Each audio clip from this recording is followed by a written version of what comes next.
Jesus is King. This is a slogan commonly uttered by evangelical Christians. But is it true? Is Jesus actually king? What exactly is a king? The definition of a king is a man who is a sovereign ruler over a country. This definition does not fit with Jesus, who really had no form of political power during his lifetime. Jesus was an itinerant preacher who had no authority over others. But maybe Jesus was a king in the biblical sense and not by modern definitions? The truth is that the biblical definition of king is very much in line with the modern definition of king. When the Jews ask Samuel for a king, they say they want a king so that they can be like all other nations who have a king. Samuel appointed Saul as king, and then later David as king after Saul lost the right as king. Both were kings in the fullest sense. They both ruled over the Jews and had authority over them. They protected and defended the Jewish people with all the wars they fought. This is, in fact, why God gave Israel a king in the first place.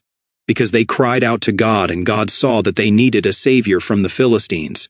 Samuel then enumerates the powers that the king will have. He will be able to draft their sons into his army and his royal entourage. He will be able to draft their daughters as cooks. He will be able to tax their property. He will have complete control over everything they own. Jesus was nothing like this. He had no such power or authority that a biblical king was entitled to. He did not rule over Israel, and he certainly did not defend Israel from their enemies who actually killed him. He did not serve the same role as Saul or David.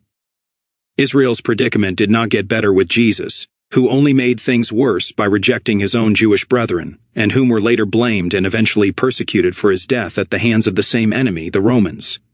But what's interesting is that Jesus was never said to be king in early Christianity. Jesus himself never says that he is king.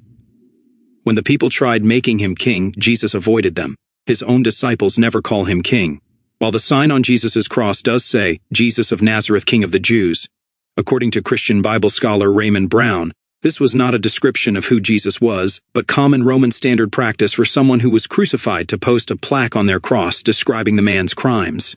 For Jesus, Pilate would have accused him of sedition against Rome and trying to take power for himself, and so he wrote on his cross, King of the Jews.